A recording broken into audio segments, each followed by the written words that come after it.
ನಮ್ಮ ಬೆಂಗಳೂರಲ್ಲಿ ಯಾರೆಲ್ಲ ಅಕ್ರಮ ವಾಸಿಗಳಿದ್ದಾರೋ ನಿವಾಸಿಗಳಿದ್ದಾರೋ ವಲಸಿಗರಿದ್ದಾರೋ ಅಂತವರ ವಿರುದ್ಧ ಪೊಲೀಸರು ಭರ್ಜರಿಯಾಗಿ ಕಾರ್ಯಾಚರಣೆ ನಡೆಸ್ತಾ ಇದ್ದಾರೆ. ಅಂತವರ ಗೇಟ್ ಪಾಸ್ ಮಾಡಲಿಕ್ಕೆ ಇದೀಗ ಪೊಲೀಸರು ಕೂಡ ಮುಂದಾಗಿದ್ದಾರೆ. ಯಾವಾಗ ಗೃಹ ಇಲಾಖೆಯಿಂದ ಒಂದು ಸೂಚನೆ ಬಂತು, ಯಾವಾಗ ಒಂದು ಅಲರ್ಟ್ ಮೆಸೇಜ್ ಬಂತು, ಇದೆಲ್ಲವೂ ಕೂಡ ವೆರಿಫಿಕೇಶನ್ ಆಗಬೇಕು ಅಂತಂದ್ರೆ ನಮ್ಮ ಕನ್ನಡಿಗರು ಯಾರೆಲ್ಲ ಇದ್ದಾರೆ ಅಥವಾ ನಮ್ಮ ನಿವಾಸಿಗಳು ಅಂತಂದ್ರೆ ಇಲ್ಲೇ ತುಂಬಾ ವರ್ಷಗಳಿಂದ ಇದ್ದವರು ಅಂತವರನ್ನ ಬಿಟ್ಟು ಇನ್ನು ಯಾರೆಲ್ಲ ಹೊರಗಿನವರು ವಲಸಿಗರು ಬಂದಿದ್ದಾರೋ ಅಂತವರನ್ನ ಗೇಟ್ ಪಾಸ್ ಮಾಡಬೇಕು ಅಂತ 200ಕ್ಕೂ ಅಧಿಕ ವಿದೇಶಿ ಪ್ರಜೆಗಳಿಗೆ ಇದೀಗ ಪೊಲೀಸರಿಂದ ಗೇಟ್ ಪಾಸ್ ಮಾಡಲಾಗ್ತಾ ಇದೆ. ಅಕ್ರಮ ವಲಸಿಗರ ವಿರುದ್ಧ ಬೆಂಗಳೂರು ಪೊಲೀಸರ ಕಾರ್ಯಾಚರಣೆ ನಡೀತಾ ಇದೆ. ಕಮಿಷನರ್ ಸೀಮಂತ್ ಸಿಂಗ್ ನೇತೃತ್ವದಲ್ಲಿ ಬಿಗ್ ಆಪರೇಷನ್ ನಡೀತಾ ಇದೆ. ಸಿಸಿಬಿ ನಗರದ 11 ಡಿಸಿಪಿ ವ್ಯಾಪ್ತಿಯ ಪೊಲೀಸರ ಜೊತೆ ಕಾರ್ಯಾಚರಣೆ ಮಾಡಲಾಗ್ತಾ ಇದೆ. 1 ವಾರದಿಂದ ನಗರದಲ್ಲಿ ಕಾರ್ಯಾಚರಣೆ ನಡೆಸ್ತಾ ಇರುವಂತ ಪೊಲೀಸರು ಈಗ 200ಕ್ಕೂ ಅಧಿಕ ಜನರಿಗೆ ಗೇಟ್ ಪಾಸ್ ಮಾಡ್ತಿದ್ದಾರೆ. ಇವರೆಲ್ಲರೂ ಕೂಡ ಅಕ್ರಮ ವಲಸಿಗರು ಅಂತ ಹೇಳಿ ಗೊತ್ತಾಗ್ತಾ ಇದೆ.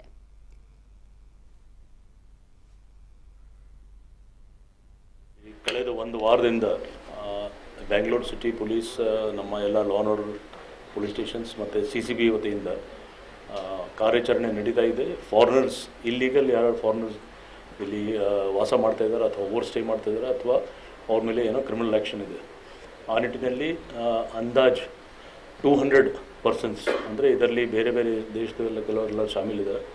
ಅವ್ರ ಬಗ್ಗೆ ಸತತವಾಗಿ ಕಾರ್ಯಾಚರಣೆ ಮಾಡಿ ನಿನ್ನೆ ರಾತ್ರಿ ಒಂದು ಬೃಹತ್ ಕಾರ್ಯಾಚರಣೆ ನಮ್ಮ CCB ಅವ್ರು ಮಾಡಿದ್ದಾರೆ. ಅದರಲ್ಲಿ ಅಂದಾಜು 125 ಜನ ಸಿಕ್ಕಿದ್ದಾರೆ. ಅವ್ರದ್ದು ವೆರಿಫೈ ಮಾಡ್ತಾ ಇರೋ ಡಾಕ್ಯುಮೆಂಟ್ಸ್ ಅವ್ರು ಮೂಲತಃ ಈ ದೇಶದವ್ರು ಅಲ್ಲ. ಅದಕ್ಕೆ ಅವ್ರ ಡಾಕ್ಯುಮೆಂಟ್ಸ್ ಆಧಾರದ ಮೇಲೆ FR ಅವ್ರಿಗೆ ಸಂಪರ್ಕಿಸಿ FR ಅವ್ರ ಕಡೆಯಿಂದ ಸಂಬಂಧಪಟ್ಟ ಇಲಾಖೆ ಏನಿದೆ ಕ್ರಮ ಲೀಗಲ್ ಇದೆ ಅದನ್ನು ನಾವು ತೊಗೊಳ್ತಾ ಇದ್ದೀವಿ.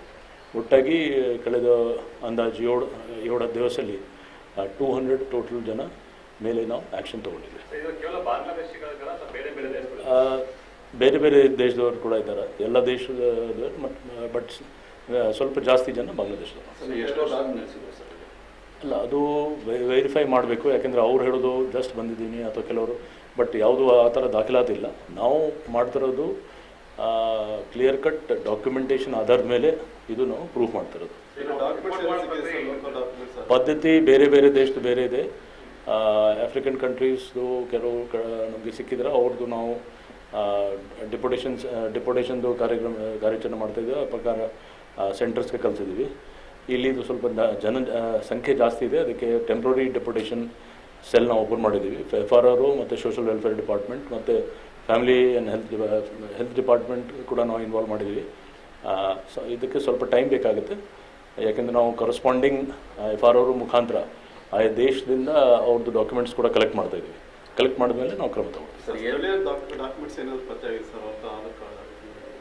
ಹೌದು, ಇಲ್ಲಿ ಇದ್ದಾಗ ಅವ್ರು ಇರ್ತಾರೆ, ಬಟ್ ಆಧಾರ್ ಕಾರ್ಡ್ ಮಾತ್ರ ಅಲ್ಲ, ಕೆಲವು ಬೇರೆ ಬೇರೆ ಡಾಕ್ಯುಮೆಂಟ್ಸ್ ಇದೆ. ಅದಾದ ಮೇಲೆ ನಾವು ಪ್ರೂಫ್ ಮಾಡ್ತೀವಿ.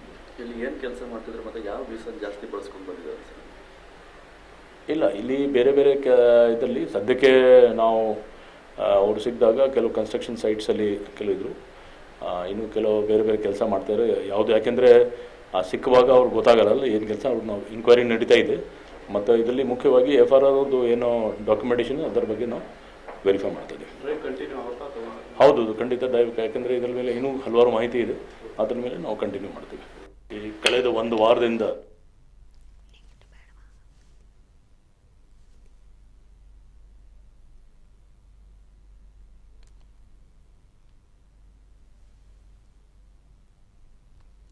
ಇನ್ನು CCB ಪೊಲೀಸರಿಂದ ಬೃಹತ್ ಮಟ್ಟದ ಕಾರ್ಯಾಚರಣೆ ನಡೀತಾ ಇದೆ. ಈಗಾಗಲೇ ಬೆಂಗಳೂರು ಪೊಲೀಸ್ ಕಮಿಷನರ್ ಸೀಮಂತ್ ಕುಮಾರ್ ಸಿಂಗ್ ಒಂದು ಮಾಹಿತಿಯನ್ನ ಕೊಟ್ಟಿದ್ದಾರೆ. ಮಾಹಿತಿಯನ್ನ ಕೊಡುವ ಮೂಲಕ ಈಗಾಗಲೇ ಪ್ರತಿಯೊಂದು ಕೂಡ ವೆರಿಫಿಕೇಶನ್ ಆಗ್ತಾ ಇದೆ. ಅಕ್ರಮ ವಲಸಿಗರು ಯಾರೆಲ್ಲ ಇದ್ದಾರೆ ಅಂತರ ವಿರುದ್ಧ ಕಾರ್ಯಾಚರಣೆ ನಡೀತಾ ಇದೆ. ಇನ್ನು ಅತಿ ಹೆಚ್ಚಾಗಿ ಬಾಂಗ್ಲಾದೇಶದವರೇ ಇರುವಂಥದ್ದು ಅಂತ ಹೇಳಿ ಮತ್ತೊಂದು ಪಾಯಿಂಟ್ ಅನ್ನ ಹೇಳಿದ್ದಾರೆ. ಅತಿ ಹೆಚ್ಚಾಗಿ ಬಾಂಗ್ಲಾ ವಲಸಿಗರೇ ಇದ್ದಾರೆ. ಇನ್ನು ಬೇರೆ ಎಲ್ಲ ಕೆಲವೊಬ್ರು ಜನ ಬೇರೆ ಬೇರೆ ದೇಶದಿಂದ ಬಂದಿದ್ದವರು ಕೂಡ ಇದ್ದಾರೆ. ಕೇಳಿದಾಗ ಕೆಲ್ಸಕ್ಕೆ ಬಂದಿದ್ದೀವಿ ಅಥವಾ ಹಾಗೆ ಹೀಗೆ ತುಂಬಾ ವರ್ಷದಿಂದ ಇದ್ದೀವಿ ಅಂತ ನೆಪಗಳು ಹೇಳ್ತಾರೆ. ಆದರೆ ಅದಕ್ಕೆ ತಕ್ಕಂತೆ ಅವ್ರ ಹತ್ರ ಡಾಕ್ಯುಮೆಂಟ್ಸ್ಗಳು ಇಲ್ಲ. ಅಂಥವರನ್ನ ಈಗ ಗೇಟ್ ಪಾಸ್ ಮಾಡುವಂಥ ಕೆಲಸ ಆಗ್ತಾ ಇದೆ.